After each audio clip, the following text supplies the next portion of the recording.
네, 오늘은 고린도 후서 5장 1절부터 21절까지 말씀을 가지고 역시 한 구절씩 읽어가면서 설명을 드리도록 하겠습니다. 우리 그리스도인은 어떤 존재이냐? 우리가 지난 시간에 공부한 것처럼 4장에서 그리스도인들은 하나님의 사역을 맡은 자다. 그리고 그 질그릇 안에 보배를 가지고 있다. 그리고 같은 믿음의 영을 가지고 있는 자가 그리스도인이다라고 설명을 드렸습니다. 그리고 오늘 본문 1절과 2절에 보면은 하나님의 건물이라는 말씀이 나옵니다. 우리 그리스도인들은 하나님의 건물을 가지고 있는 그런 존재입니다. 이것이 건물은 우리가 지금 거하고 있는 집이 아니라 영화로운 몸을 말하는 거예요. 바울은 자신을 장막을 짓는 사람이라고 말했습니다. 그러니까 텐트 메이커가 바울의 생계를 위한 직업이었습니다. 바울은 우리 몸을 장막에 비유해서 장막을 입고 있다 이런 말을 하는 거죠. 그래서 텐트, 장막은 어떠냐? 약한 거예요. 그리고 지금처럼 첨단 소재가 아니라 그 당시에는 짐승의 털 가죽으로 만든 거예요. 그 냄새나고 멋이 없고 색이 바라고 그런 것입니다. 그리고 연구하지도 않은 거예요. 이에 비해서 우리가 앞으로 입게 될 그 영화로운 몸은 어떠냐? 아름답습니다. 영구합니다. 그리고 연약함이 없어요. 바울은 사람의 몸을 4장에서는 질그릇이다 이렇게 보았고 오늘 5장에서는 장막으로 봅니다. 이 몸에 대해서 조금 부연 설명을 좀 하겠습니다. 몸이라고 하는 것은 우리의 혼과 영이 거하는 곳입니다. 그리고 세상을 인식하는 기관이죠. 우리가 보고 듣고 냄새를 맡고 맛을 보고 하는 것들은 우리의 몸, 유기하는 그런 기능이에요. 자, 그런데 구원받은 사람의 몸에는 성령님이 거하십니다. 구원받지 못한 사람은 성령님이 거하지 않죠. 그래서 구원받은 사람, 여러분과 저의 이 몸의 주인은 하나님이세요. 예수님께서 너는 내 것이라 라고 말씀하시지 않습니까? 그래서 우리는 이 몸의 이 모든 지체를 가지고서 마땅히 하나님이 기뻐하시는 의의 도구로 주께 드려야 되는 것입니다.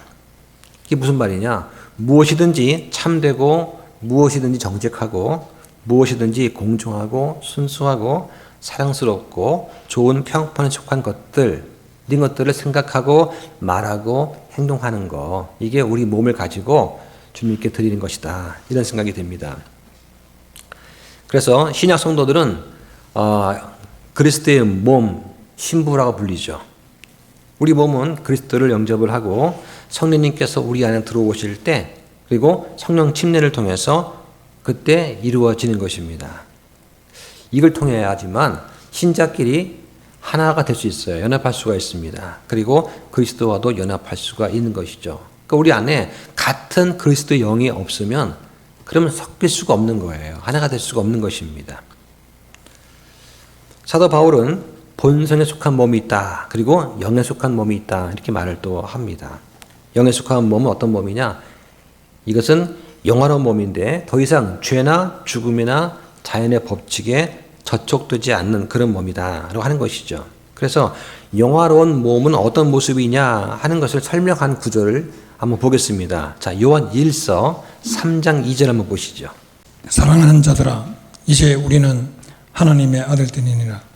우리가 앞으로 어떻게 될지는 아직 나타나지 아니하였으나 그분께서 나타나시면 우리가 그분과 같이 될 줄 아노니 이는 우리가 그분을 그분께서 계신 그대로 볼 것이기 때문이라. 예, 자 여기 보니까 그분께서 나타나시면 우리가 그분과 같게 될 줄 안다라고 되어 있습니다.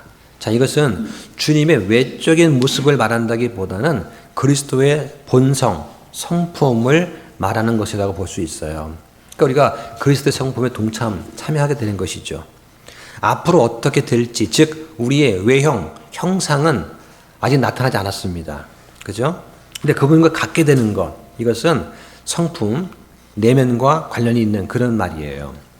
주님께서 오시면 우리가 부활하고 휴거하게 되는데 그때 우리가 주님처럼 된다. 자, 하나님께서는 외형이 없으십니다. 그렇죠? 하지만 하나님은 사람처럼 보고 듣고 냄새 맡고 만지고 말씀하세요. 사람의 몸, 이것은 하나님의 형상을 닮은 거다 볼 수가 있습니다. 하나님께서는 원하실 때 사람의 모습으로 나타날 수 있습니다. 창세기 18장 1절 2절 나오죠.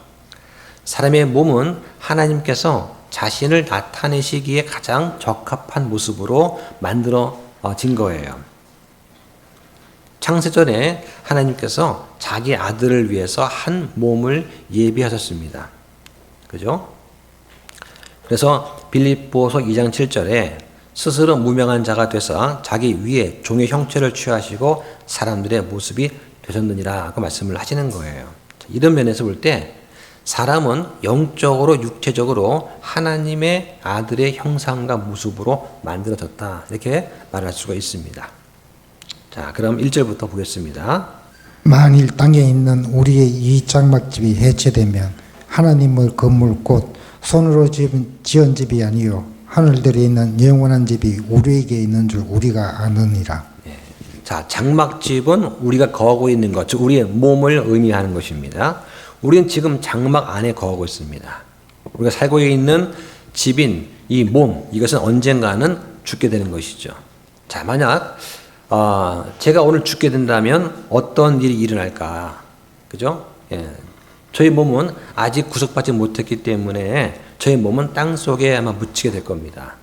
아니면 저는 오래전에 대학생 때 저는 장기 기증을 서약을 했어요. 그래서 아마 저는 죽으면 아마 병원에서 저를 데려갈 겁니다. 실험실로 가겠죠.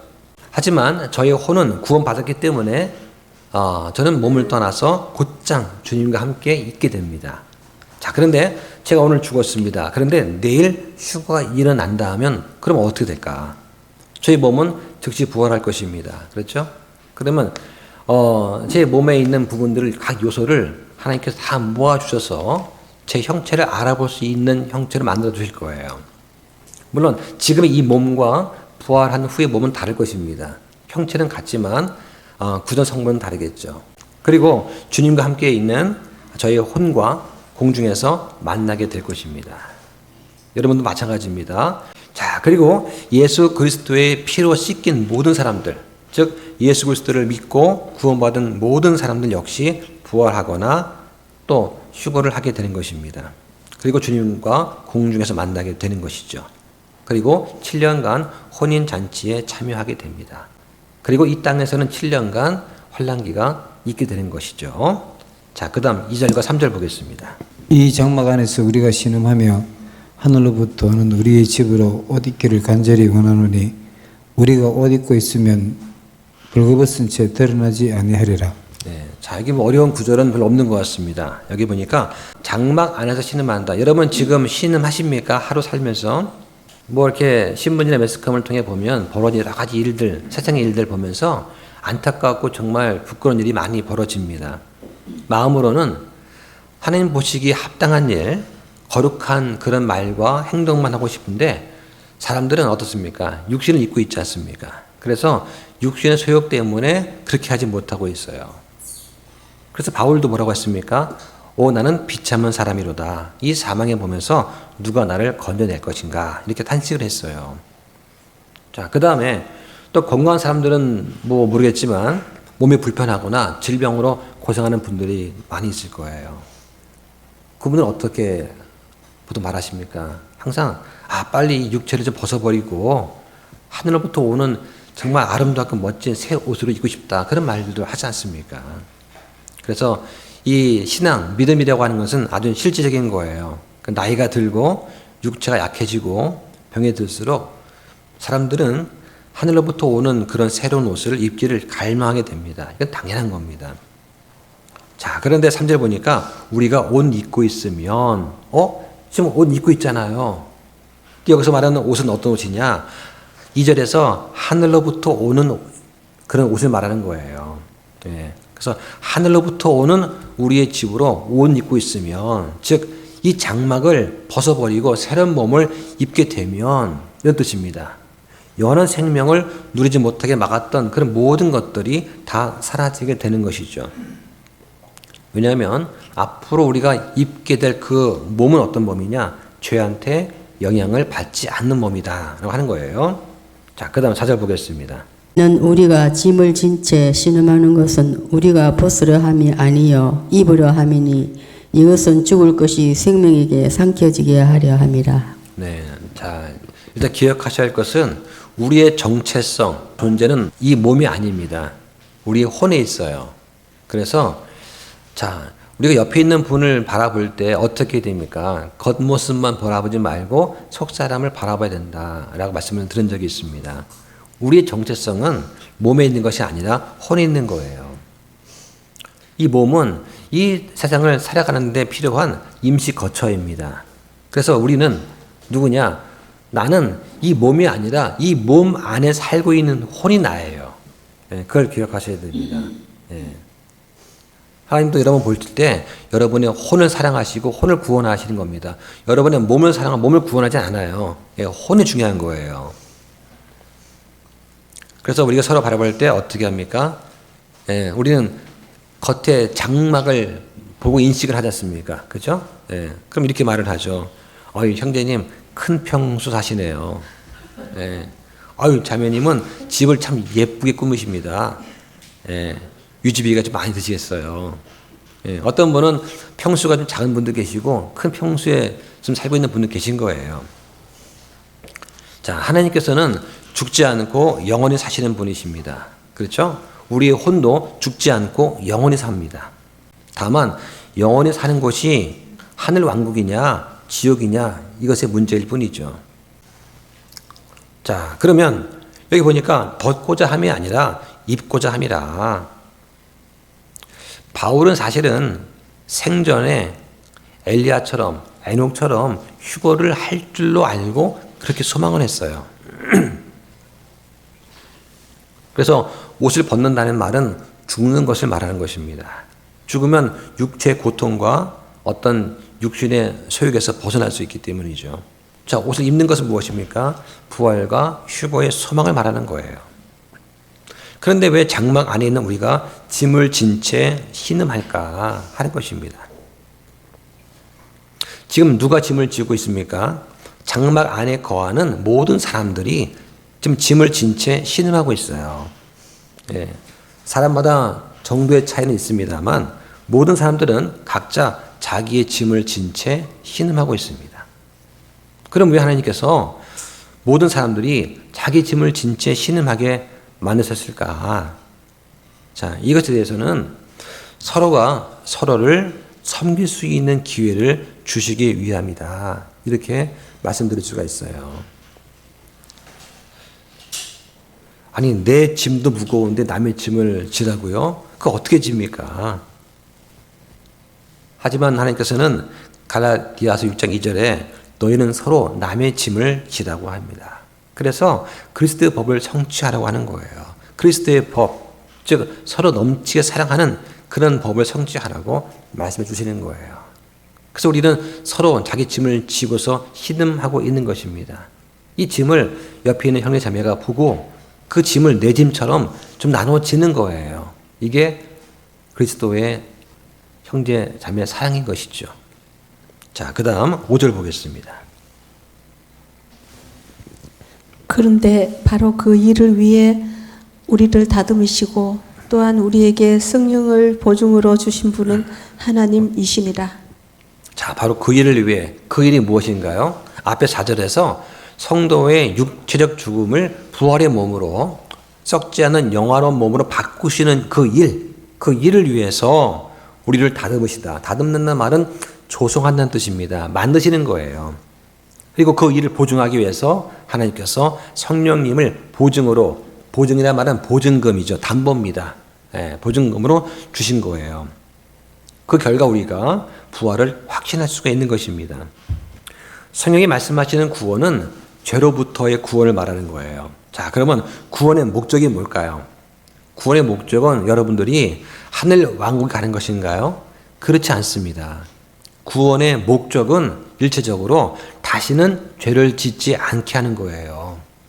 그래서 구원에는 세 가지 측면이 있습니다. 하나는 칭의가 있고 성화가 있고 영화가 있어요. 칭의는 죄의 형벌로부터 구원하는 것입니다. 성화는 죄의 권세, 죄의 영향력으로부터 구원하는 거예요. 이 방법은 우리가 온전히 우리 자신을 주님께 내어 드릴 때 가능합니다. 그 다음에 죄의 존재 자체로부터 구원이 있어요. 다시는 죄가 생각나지 않는 그 몸을 잊는 거 영화입니다. 그래서 구원의 목적은 죄를 짓지 않게 하는 거예요. 우리가 죄로부터 완전히 구원을 받아서 주님과 완전한 교제를 누리는 거, 이게 중요한 겁니다. 그래서 구원의 최종 목적이 뭐냐? 하나님과 우리가 완전한 교제를 나누는 것이다. 이렇게 볼 수가 있어요. 하나님은 우리와 교제를 나누기 위해서 우리를 구원해 주신 거다. 하나님께서 아담과 이브를 만나신 목적이 뭐예요?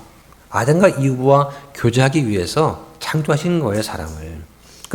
사람의 본분이 무엇입니까? 하나님을 영화롭게 하는 거 아니겠습니까? 그런데 하나님과 우리가 교제를 나누지 못하게 막는 존재가 있다. 이게 바로 죄예요. 그래서 주님께서는 우리를 죄로부터 구원해 주시는 것입니다. 우리가 하늘로부터 오는 이 새로운 몸, 영원한 몸을 입게 되면 완전히 죄로부터 구원을 받게 됩니다. 그러면 우리가 주님과 나누는 교제를 가로막는 것은 아무것도 없게 되는 거예요. 이게 하나님의 구원 계획입니다. 자, 6절부터 8절까지 보겠습니다. 그러므로 우리는 항상 확신에 차 있으며 우리가 몸 안에서 집에 거하는 동안에는 주로부터 떨어져 있는 줄을 아노니 우리는 믿음으로 걷고 보는 것으로 걷지 아니하노라. 내가 말하노니 우리는 확신에 차 있으며 오히려 몸을 떠나 주와 함께 있기를 원하노라. 자, 우리는 항상 확신에 차 있다라고 말을 합니다. 우리는 하늘에 있든지 땅에 있든지 둘 중에 하나예요. 땅에 살아있는 동안에는 우리는 몸 안에서 지금 집에 거하고 있습니다. 그런데 우리가 죽게 되면 우리의 혼은 우리의 몸을 떠나게 되죠. 그리고 즉시로 주님과 함께 있게 되는 거예요. 7절에 우리는 믿음으로 걷는다 말씀을 합니다. 그런데 보면서 걸으면 참 편합니다. 그렇죠? 아마 장애인 체험 하신 분들은 아마 아실 건데 휠체어 앉아서 하루 지내보거나 또는 팔을 이렇게 묶고 지내거나 또는 눈에 아마 안대를 하고서 하루 동안만 계셔 보십시오. 본다는 거는 엄청 큰 축복이에요. 보는 것으로 걸으면 편합니다. 그런데 그것은 내 힘으로 걷는 거예요. 또 눈에 보이는 곳으로만 갈 수 있습니다. 그런데 보는 것으로 걷는 순간에 우리의 육신이 득세를 하게 돼요. 우리는 간증이 무너지게 되는 것입니다. 그런데 하나님께서는 우리가 믿음으로 걷기를 원하십니다. 때로는 눈에 보이지 않고 상식적으로 말이 안 되는 그 길을 가라고 하실 때가 있어요. 그럴 때 하나님께서는 우리의 손을 잡고 걸어가 주시는 겁니다. 우리가 주님을 의지하고 눈을 감고 그냥 뚜벅뚜벅 길을 걸어가야 할 때가 있어요. 주님 보시기에는 한 1, 2분밖에 안 되는데 우리가 볼 때는 그 시간이 몇 년처럼 느껴지는 것일 수도 있죠. 주님께 우리가 의지하고 가게 되면 불가능해 보이는 길도 능히 갈 수가 있습니다. 그럼 어떻게 하면 우리가 믿음으로 걸어갈 수가 있나? 방법은 한 가지가 있어요. 바로 말씀을 잘 붙들어야 됩니다. 우리가 말씀을 잘 붙들 때는 믿음으로 살 수가 있습니다. 그런데 말씀을 놓는 그 순간 우리 자신만을 생각하면서 살아가게 됩니다. 내 지식과 내 경험, 내 인맥 이런 거를 의지하게 되는 거예요. 지금 우리는 믿음으로 걷고 보는 것으로 걷지 않습니다. 천년왕국에서는 모든 사람들이 주님을 볼 수가 있어요. 지금 볼 수가 없어요. 그러니까 말씀을 가지고 붙들고 갈 수밖에 없는 거예요. 천년왕국에서는 누구나 직접 주님을 만나고 직접 주님과 대화할 수가 있습니다. 그래서 한 가지 기억할 것은 기도가 뭐냐? 기도는 뭔가를 달라고 구하는 것이 기도가 아니다. 기도는 하나님과 교제를 하는 거예요. 그래서 말할 수 없는 신음으로 끙끙댈 때 하나님께서 내가 너를 알고 있다. 네 사정 내가 잘 알고 있어 하고 대화하는 거, 그걸 통해서 위로를 얻어야지. 무조건 이거 주십시오. 이렇게 해줘야 됩니다. 안 하면 안 돼요. 투정 부리듯이 강구하는 거, 그건 기도가 아니다는 거예요. 근데 믿음이 더 성장하게 되면은 아마 그건 좀 개선될 것 같아요. 그래서 기도는 하나님과 나누는 친교다 하는 것입니다. 6절부터 8절까지 말한 요점 뭐냐? 한마는 이 세상 빨리 세상을 떠나자 이게 아니에요. 사랑에 넘치는 예수 그리스도와 함께 있기를 소망해야 된다. 그것이 어디 있든지 간에 예수 그리스도를 소망하라는 것입니다. 자, 그다음 9절 보겠습니다. 그러므로 우리는 함께 있든지 떨어져 있든지 그분께서 받아주시는 자가 되려고 수고하노니. 자, 여기서 그분께서 받아주시는 자가 되려고 한다. 인터넷을 이제 동영상을 보다 보면은 집에서 새끼 때부터 키운 고양이가 있고 또 길 가다가 길고양이가 다 죽어가는 것을 구해서 키운 고양이가 있어요. 두 마리를 비교하면 달라요.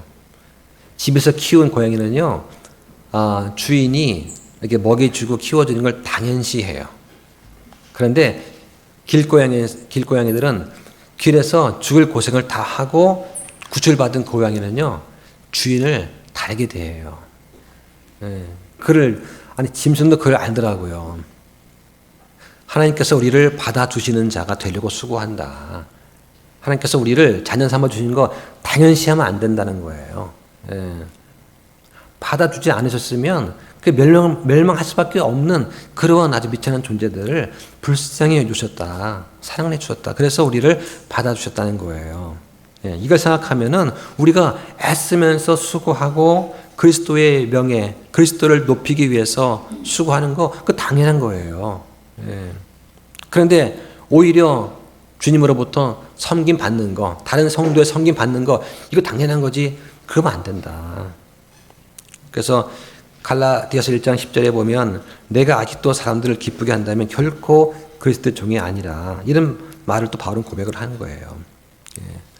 목사만 그리스도 종이 아닙니다. 모든 성도가 다 그리스도의 종이에요. 그 말씀이 에베소서 6장 6절 7절에 나와요. 자, 그러면 주님께서 받아주시는 자가 되려면 어떻게 되느냐? 로마서 12장 1절에 너희는 너희 몸을 거룩하고 하나님께서 기꺼이 받으실 만한 살아있는 희생 제물로 드리라고 하는 거예요. 어떻게 해야 되지 우리가 살아있는 희생물 되겠습니까? 자, 또 하나 보겠습니다. 또 하나 주님께서 받아주시는 그런 사람은 어떤 사람이냐? 사람한테 인정을 받게 된다라고 말을 합니다. 찾아보겠습니다. 로마서 14장 17절과 18절 한번 보시죠. 하나님의 왕국은 먹는 것과 마시는 것이 아니요 성령님 안에서 의와 화평과 기쁨이니라. 이것들 안에서 그리스도를 섬기는 자는 하나님께서 받아주시며 사람들에게 인정을 받느니라. 성령님 안에서 의와 화평과 기쁨을 누리는 자, 이것들 안에서 그리스도를 섬기는 자가 하나님께서 받아주신다. 자, 그럼 그 결과가 뭐냐? 사람들한테 인정받는다는 거예요. 자, 사람한테 인정받는다는 말은 사람들이 그를 좋아한다는 그런 뜻이 아닙니다. 왜냐하면 세상 사람은 본성적으로 그리스도인을 미워합니다.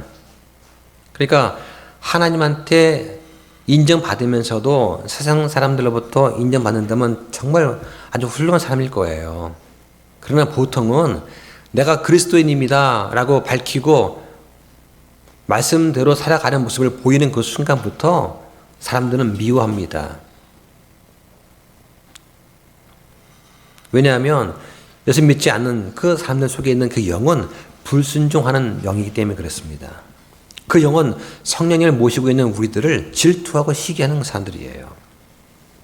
자, 그런데 그리스도인의 그 행실, 선의 행실을 통해서 의와 화평과 기쁨으로 넘치는 그 모습을 가지고 살게 되면 세상 사람들은 별로 좋아하지는 않아도 인정한다는 뜻이에요. 아, 그래, 저 사람 하나님의 사람이군 하고 인정한다는 거예요. 이것서 인정받는다는 말은 막 좋아한다는 뜻이 아니라는 거.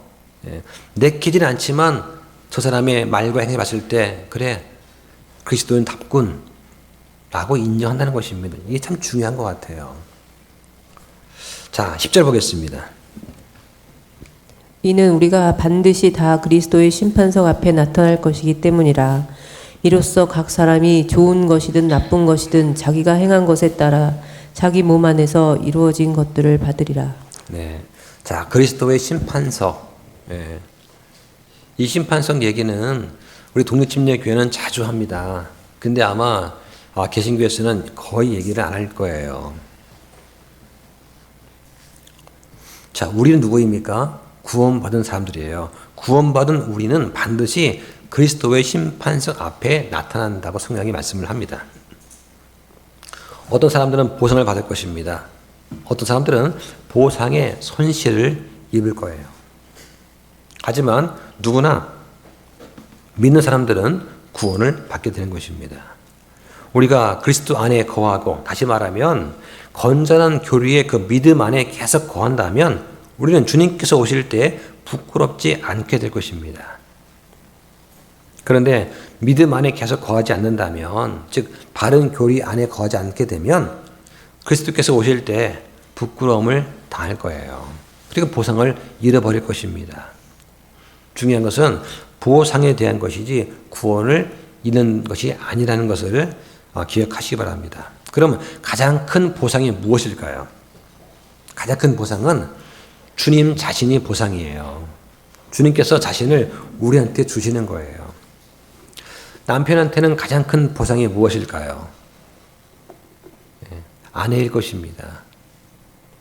그죠? 부모한테는 가장 큰 보상이 자녀일 것입니다. 그게 아니라 뭐 남편의 재산이든 이렇게 돼버리면 곤란하죠. 성도는 주님께서 주시는 그 어떤 선물보다 주님 자신이 가장 큰 보상인 거예요. 그래서 우리는 그리스도를 얻고 그분 안에서 발견되는 것, 이것보다 더 큰 보상이 없다라고 빌립보 3장 8절 9절 말씀하세요. 그럼 어떻게 하면 이 큰 보상을 받을 수 있느냐? 첫째는 말씀을 지키는 것입니다. 그리고 둘째는 확신을 버리지 않는 거예요. 그리고 목사가 할 가장 중요한 일은 성도가 이 심판석을 잘 준비하도록 도와주는 일이다 라고 성경이 말씀을 합니다. 자, 11절 보겠습니다. 그러므로 우리가 주의 공포를 알고 있기에 사람들을 설득하지만 우리가 하나님께 밝히 드러나고 또 너희 양심에도 밝히 드러났음을 나는 또한 확신하노라. 자, 그러므로 우리가 주의 공포를 알고 있기에 사람들을 설득한다라고 말합니다. 자, 주의 공포가 뭘까요? 하나님은 사랑이십니다만 계속 외쳤던 사람들한테는 이 말이 어색할 거예요. 우리가 다 주의 공포를 알고 있지 않느냐라고 말을 합니다. 사도 바울은 아주 훌륭한 그리스도인이었습니다. 하지만 사도 바울조차도 그리스도의 심판석을 생각할 때마다 두려웠다라고 고백을 합니다. 왜냐하면 심판석에서 우리가 마주해야 하는 분은 다른 그 누구와도 비교할 수 없을 정도로 완벽하게 거룩하신 분이기 때문에 그렇습니다. 그 거룩하신 분께서 우리의 모든 생각과 마음의 중심, 우리의 말, 행동을 다 알고 있으세요. 또 그것을 다 기록해 놓으셨어요. 우리는 심판석에서 이렇게 절대적으로 의로우신, 공의로우신 분과 마주대해야 되는 겁니다. 사람들이 경찰서에 가서 조사를 받게 되면은 벌벌 떤다고 하죠. 형사 앞에 쓰면은 괜히 무섭습니다. 길 가다가 경찰차 보면 괜히 피해가요. 그 뒤에 안 따라갑니다. 하물며 완벽하게 거룩하신 하나님 앞에 선다면 벌벌 떨 거예요. 그리고는 묻지도 않아도 우리 혀가 알아서 자백을 하게 됩니다. 변명하지 않습니다. 이런 일이 벌어진다고 하는 거예요. 그래서 로마서 14장 11절에 보니까 기록된 바 내가 살아있음을 두고 맹세하노니 모든 무릎이 내게 굴복하고 모든 혀가 하나님에게 자백하리라 주가 말하노라 하시는 거예요. 이게 바로 바울이 말한 주의 공포, 주의 두려움이에요. 우리가 왜 주를 두려워야 됩니까? 하나님은 공의로우신 분이기 때문에 모든 것을 다 알고 계시고 그리고 죄를 미워하시는 분이기 때문에 우리가 두려운 거예요. 우리가 죄를 짓지 않으면 당연히 안 두렵죠. 그러나 육신 때문에 죄를 짓지 않습니까? 그래서 우리는 겸손하게 항상 주님 앞에 나와서 자백하고 회개하고 용서를 구해야 된다는 것이죠. 우리는 언젠가는 반드시 주님 앞에 서게 됩니다. 그리고 우리가 했던 그 모든 말과 행동, 어떤 것들은 주님께서 받아주시고 어떤 것은 거부가 됩니다. 왜냐하면 그 마음의 동기, 그 중심이 위선적인 것은 받지 않으시기 때문에 그렇죠. 그래서 우리 인생의 가치는 우리가 얼마나 심판석을 잘 생각하면서 준비하면서 사느냐, 이게 중요한 거예요. 예. 구원 받았으면 됐지 심판석에 뭐가 중요하냐 하는 사람도 있을 것입니다. 하지만 실제로 그 앞에 서게 되면 심판석이 너무나 중요하다는 것을 알게 될 겁니다. 자, 그럼 12절 보겠습니다. 우리가 다시 너희에게 우리 자신을 추천하지 아니하며 도리어 우리를 대신하여 자랑할 기회를 너희에게 주노니 이것은 마음으로 자랑하지 아니하고 외모로 자랑하는 자들에게 너희가 대답할 것을 어느 정도 가지고 있게 하려함이라. 네.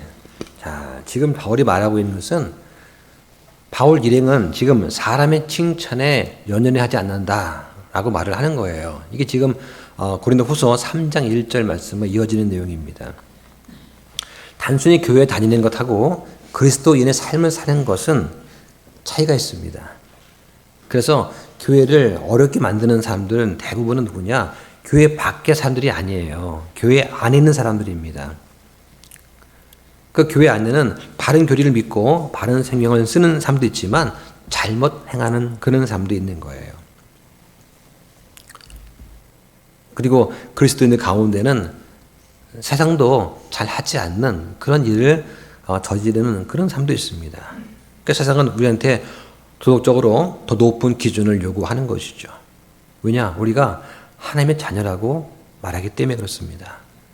그러니까 내가 잘못하면 누가 욕먹습니까? 우리 아버지 하나님께서 욕 드시는 거예요. 예. 자, 그 다음에 13절과 14절 보겠습니다. 우리가 만일 미쳤어도 그것은 하나님을 향한 것이요 정신이 온전하여도 그것은 너희를 위한 것이니 이는 그리스도의 사랑이 우리에게 그 일을 강제하기 때문이라. 우리가 이같이 판단하노니 곧 한 사람이 모든 사람을 위해 죽었으면 모든 사람이 죽었느니라. 네, 13절에 미쳐서도 하나님을 위해서 온전하다면 너희를 위해서라고 말을 합니다. 성경에 보면은 사도행전 26장에 베스도가 바울 보고 네가 미쳤구나 라고 말을 합니다. 그리고 심지어는 예수님의 동생들조차도 예수님이 미쳤다고 말을 해요. 마가복음 3장 21절에서 말을 합니다. 예수님의 가족, 즉 요셉의 자녀죠. 조차도 예수님께서 메시아이심을 의심하고 믿지 않았다고 말을 하는 겁니다. 자, 14절에 보니까 우리가 낙심하지 않는 이유가 나와요. 그리스도의 사랑이 우리한테 그 일을 강권하기 때문이다. 따라서 우리는 낙심하지 않게 됩니다. 바로 그리스도의 사랑 때문에 그렇습니다. 어떤 사랑입니까? 우리가 아직 죄인 되었을 때에 그리스도께서 우리를 위해 죽으심으로 하나님께서 우리를 위한 자기의 사랑을 당당히 제시하신다라고 말씀을 하는 거예요. 그 사랑이 지금 바울을 강제로 이렇게 강권하게 이끌고 있는 것입니다. 한 사람이 모든 사람을 대신해서 죽었습니다. 자, 이게 중요한 거예요. 칼빈주의에서 말하고 있는 교리 중에 하나가 뭐냐? 제한 속죄 교리가 있습니다. 구원받기로 예정된 사람을 위해서만 그리스도께서 돌아가셨다라고 하는 거, 그건 잘못된 거라는 얘기죠. 왜? 성경은 분명히 모든 사람을 위해서 예수님께서 죽으셨다고 말씀하기 때문에 그렇습니다. 예, 그 제가 적어드린 그 말씀이 쭉 나와 있습니다. 요한일서에 보면은 온 세상의 죄들로 인해서 우리 죄뿐만 아니라 온 세상의 죄들로 인해서 화의 헌문이 되었다 말씀을 하시죠. 또 로마서에 보면은 모든 경건하지 않는 자들을 위해서 죽으셨다 말씀을 합니다. 마태복음 20장에 보면은 많은 사람의 대성물로 주려고 왔느니라고 하십니다.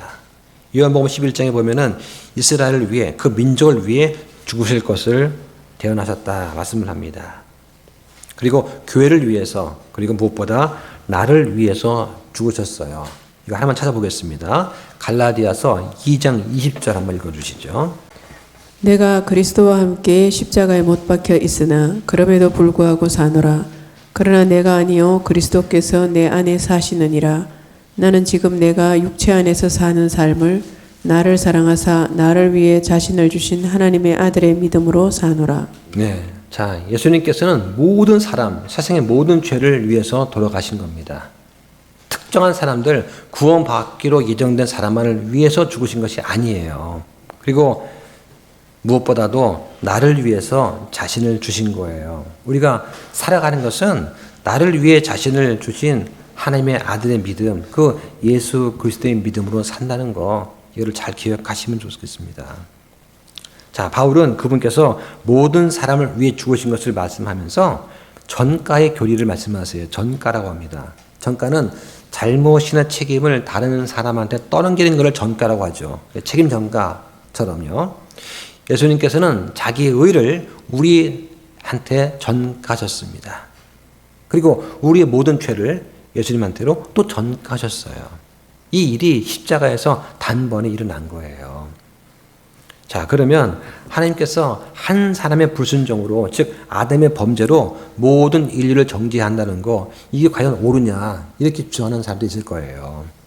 이것은 정당할 뿐만 아니라 아주 대단히 지혜로운 그러한 은혜로운 것입니다.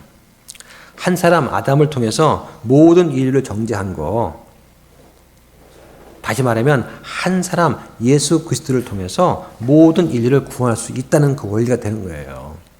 예. 우리는 모두 아담과 연합이 되어 있습니다. 그래서 인류의 머리인 아담 안에서 우리가 죽게 되었습니다. 하지만 새로운 창조 세상의 머리가 되시는 그리스도 안에서 우리가 구원을 받을 수 있게 되는 거예요. 그럼 우리가 아담과 연합되어 있다는 걸 어떻게 할 수 있느냐? 로마서 5장 12절에 보면 모든 사람이 육신적으로 다 죽어요. 그렇죠? 율법을 범하면 죽게 됩니다. 그런데 문제는 뭐냐? 아담부터 모세까지는 율법이 없었잖아요. 그렇죠? 하지만 창세기 5장에 보면은 누가 누굴 낳는다면 누가 죽었다는 말 계속 나옵니다. 율법이 없던 때에도 사람은 죽었어요. 그 이유가 뭐냐? 아담의 범법 때문에 그런 것입니다. 그러니까 아담의 범법 때문에 그 아담의 모든 자손한테는 죄가 전가된 거예요. 그러니까 마지막 아담이 되시는 예수 그리스도를 통해서 우리의 모든 죄가 다 예수님께 넘어가고 예수님의 의가 우리한테 전가되어서 모든 사람이 구원받게 되는 것입니다. 그걸 기억하시면 됩니다. 자, 그 다음에 15절 보겠습니다. 그분께서 모든 사람을 대신하여 죽으신 것은 살아있는 자들이 이제부터는 자기 자신을 위해 살지 아니하고 자신들을 대신하여 죽었다가 다시 일어나신 분을 위해 살게 하려 하심이라. 예, 자기 지문 15절은 바울의 삶의 목적에 대해서 말씀을 하고 있습니다. 자, 어떤 삶이 그리스도를 위한 삶일까 하는 것이죠. 예. 자, 세상에는 예수 그리스도에 대해서 한 번도 들어보지 못한 그런 사람들이 있을 것입니다. 예. 그럼 그들이 어떻게 해야 복음을 들을 수 있겠습니까? 우리가 그들을 찾아가든가 아니면 다른 사람을 보내야 되는 것이죠. 그러니까 우리가 전도를 하거나 노방 전도를 하거나 아니면 선교사나 복음 전도자를 파송하는 방법밖에는 없어요. 자, 그런데 우리가 복음을 전하지 않는 이유는 무엇일까요? 복음 전해야 되는 거 다 알고 있습니다. 그럼 복음 왜 안 전합니까? 복음 전하면 복음 전도지 받자마자 버려요. 버릴 때 마음이 아파요. 그래서 좌절감 때문에 못하겠다 하는 거예요. 그런 사람들이 대부분이죠. 전도해도 듣지 않고 하는 그 말은 변명이고 책임 회피입니다. 사람들은 불순종의 영 가운데 있어요. 당연히 안 듣습니다. 당연히 우리를 시기 질투 미워합니다. 온갖 비방을 하죠. 저 예수장이라고 하고 비방을 합니다. 그거를 감수하고 하는 거예요. 그래서 100번을 전도해서 한 명이라도 귀를 기울인다면 그걸로 인해서 우리 할 일은 다 하는 거다. 근데 왜 안 합니까? 우리가 갖고 있는 현재 편안함을 포기하지 않기 때문에 그런 거예요. 그러니까 예배 드리고 교제하고 끝나고 집에 가면 되는데 구태여 우리가 밖에 나가서 전도를 해야만 될까? 전도해도 전도지 버릴 것이 뻔하고 그 전도지를 발로 밟을 거 아닌가? 이런 생각하니까 마음이 아파서 못하겠어요. 예, 그러면 예수님께서 그걸 기뻐하실까요? 예, 라고 하는 거죠. 또 어떤 곳에서는 전도할 때 한번 읽어보세요 해놓고는 전도지 읽어보면 교회 선전 광고만 있어요. 복음의 무언가는 없어요. 그 안에. 그냥 하나님 당신 사랑하십니다. 이리 오세요. 꿈의 보금자리 해가지고 제2의 보금자리가 여기 있습니다. 하고 아주 멋들어진 경관과 함께 교회 사진만 잔뜩 있고 그거는 복음 전도가 아니라고 하는 것이죠. 그건 교회 홍보하는 것이지. 그래서 우리 삶을 통해서 복음을 전하고 그 일을 위해서 기도하고 또 우리 물질을 사용해야 된다. 이게 바로 교회가 이 땅에 남아있는 이유라고 할 수가 있겠습니다. 자, 16절 보겠습니다. 그러므로 이제부터는 우리가 아무도 육체를 따라 알지 아니하노니 참으로 지금까지는 우리가 그리스도를 육체를 따라 알았으나 지금 이후로는 그분을 더 이상 그같이 알지 아니하노라. 예, 육체를 따라 아는 거, 바꿔 말하면 외모를 보고 판단하는 거예요. 그 사람의 지역이나 출신 성분이나 빈부, 귀천, 남녀노소, 사회적인 지위 따라서 판단하는 것이죠. 예수님을 육신을 따라 아는 거, 이건 믿음의 장애가 되고 방해물이 되는 것입니다. 그래서 나사렛 사람들은 예수님을 오랫동안 봤어요. 그래, 저 요셉의 아들 아니야? 그래, 목수일 하잖아. 나이 한 30 됐더구만. 이렇게 외모밖에 모르는 거예요. 함께 살고 함께 잘 아는 그런 사이라고 할 수 있습니다. 하지만 그들 중에 정말 예수님을 정확히 아는 사람은 아무도 없었다는 거예요. 그래서 예수님께서 자기 고향에서는 기적을 행하지 않으신 거예요. 우리는 육신을 따라 예수님을 아는 그런 사람들이 아닙니다. 하지만 믿기 전에는 예수님을 육체의 관점으로 보기도 했어요. 예수님 4대 성인 중 하나 아닌가? 착하고 위대하신 분 아닌가? 그래, 이스라엘 민족의 메시아였지. 역사에서 배웠어.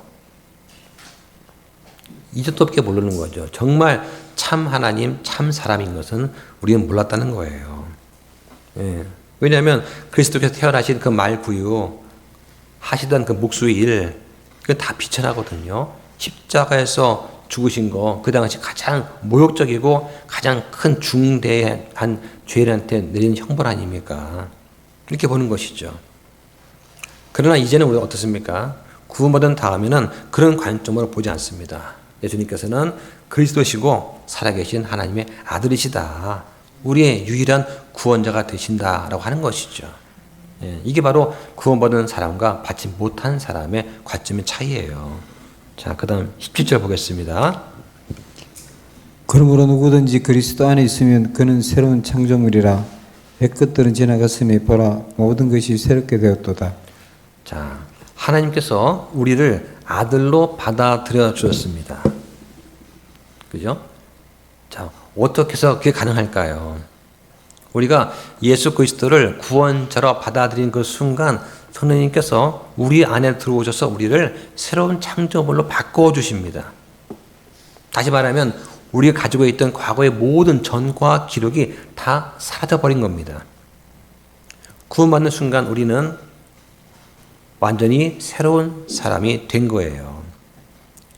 우리의 속사람이 창조가 된 겁니다. 우리 겉사람, 우리 옛사람은 좋게 바뀌지 않아요. 그래서 그 결과로 우리는 하나님과 완전히 새로운 관계, 즉 원수에서 양아들로, 마귀의 자녀에서 하나님의 자녀로 바뀐 거예요. 신분이 바뀐 거예요. 그래서 주님과 화해하게 되었다. 이 말은 옛 것들이 다 지나가고 모든 게 새롭게 되었다는 걸 말하는 것입니다. 이게 바로 관계 회복이고 화해예요. 그 다음에 18절, 19절 보겠습니다. 모든 것이 하나님에게서 났으며 그분께서 예수 그리스도를 통해 우리를 자신과 화해하게 하시고 화해하게 하는 사역을 우리에게 주셨으니 곧 하나님께서 그리스도 안에 계셔서 세상을 자신과 화해하게 하시며 그들의 범법들을 그들에게 책임지우지 아니하시고 화해하게 하는 말씀을 우리에게 맡기셨느니라. 아멘. 네, 자 18절, 19절. 자 여기에 모든 것, 새롭게 된 모든 것, 이것들이 다 하나님에게서 왔다 하는 것입니다. 우리는 원래 하나님과 원수지간이었습니다. 그러다가 그리스도를 통해서 화해가 이루어졌어요. 자, 화해라는 말 또는 속죄라는 말이 있습니다. 화해와 속죄는 거의 같은 말로 사용되는데 구약에서는 이게 카파르, 덮는 것이라는 뜻으로 사용됐습니다. 덮는 것. 그래서 속죄라는 말로 번역이 됐어요. 예, 속죄. 그래서 잠정적으로 죄를 덮는다는 느낌이, 그런 의미가 있습니다. 자, 이것이 신약에 와서는 바뀌어서 원수에서 친구로 변하는 것을 뜻하게 되었습니다. 그래서 화해라고 하는 것은 뭐냐? 원수 관계에서 친구 관계로 변했다라고 하는 거예요. 이게 화해란 말 또는 속죄란 말의 원뜻입니다. 그래서 이 화해는 어떻게 시작됐느냐? 맨 처음에 에덴에서 하나님과 사람은 좋은 교제를 나누는 그런 관계였습니다. 그런데 아담이 타락을 하면서 하나님과 사람이 원수 관계가 된 것이죠. 그러니까 서로 얼굴을 돌리고 쳐다보지 않았어요. 그런데 갈보리 사건을 통해서 하나님께서 그리스도를 통해 사람한테로 다시 얼굴을 돌리시는 겁니다. 하나님께서 먼저 화해하자고 하신 거예요. 부부싸움 할 때 누가 먼저 화해를 합니까? 사랑하는 사람이 먼저 화해를 청하는 거예요. 예. 그 사람은 자존심을 내세우든지 아니면 너무너무 무지에 빠져서 하나님을 쳐다보지도 않습니다. 하나님께서 사람한테 얼굴을 돌리시는 거예요. 사람이 예수 그리스도의 십자가를 통해서 회개할 때, 회심할 때 그때 사람들은 하나님께로 얼굴을 돌리게 됩니다. 그리고 화해가 이루어지는 거예요. 이게 화해입니다. 종교와 기독교가 뭐가 다르냐? 종교는 노력과 선행을 통해서 하나님과 화해하려는 시도를 합니다. 근데 성경은 뭐라고 합니까? 그리스도께서 화해 사역을 하셨다라고 말을 하는 거예요. 우리 그리스도인들도 화해하게 하는 사역을 받았습니다. 믿지 않는 사람들의 혼을 하나님과 화해시키는 그런 사역을 맡은 게 바로 그리스도인이다라고 하는 것입니다. 자, 20절 보겠습니다. 그런즉 하나님께서 우리를 통해 너희에게 간청하신 것 같이 이제 우리가 그리스도를 위한 대사가 되어 그리스도를 대신하여 너희에게 간구하노니 너희는 하나님과 화해하라. 네, 너희는 하나님과 화해하라고 말을 하죠. 그러면서 우리는 그리스도를 위한 대사다라고 말하는 겁니다. 과거 로마 제국에는 두 종류의 지방이 있었다고 합니다. 하나는 자발적으로 로마와 친하게 지내면서 화평을 유지하는 그런 지역이 있었고, 또 한 지역은 언제라도 반역하려고 기회를 엿보는 그런 지역이 있었다고 그래요. 그러면 황제는 어떻게 했느냐? 이 반역하려고 하는 그 지방에 미리 대사를 보내는 것이죠. 그 대사를 보내서 잘 이렇게 화해시키는 그런 일을 사명을 준 거예요. 그러니까 하나님 보시기에 세상은 어떤 곳이냐? 이 화해하는 대사가 필요한 곳이다라고 보시는 거예요. 그래서 이 대사를 맞아들이고 환영하면 하나님과 교제가 되는 것이고, 대사를 거부하면 하나님을 적으로 돌리는 그런 것이 되는 것이죠. 그래서 우리가 복음을 전할 때 우리가 하나님의 대사인 것을 기억을 해야 됩니다. 그러니까 복음을 상대가 거절한다고 했을 때 거기에 주눅들 필요가 없는 거예요. 사실은 복음을 전하면 그들이 감사를 해야 되는 것입니다. 자, 그 다음에 21절 보겠습니다.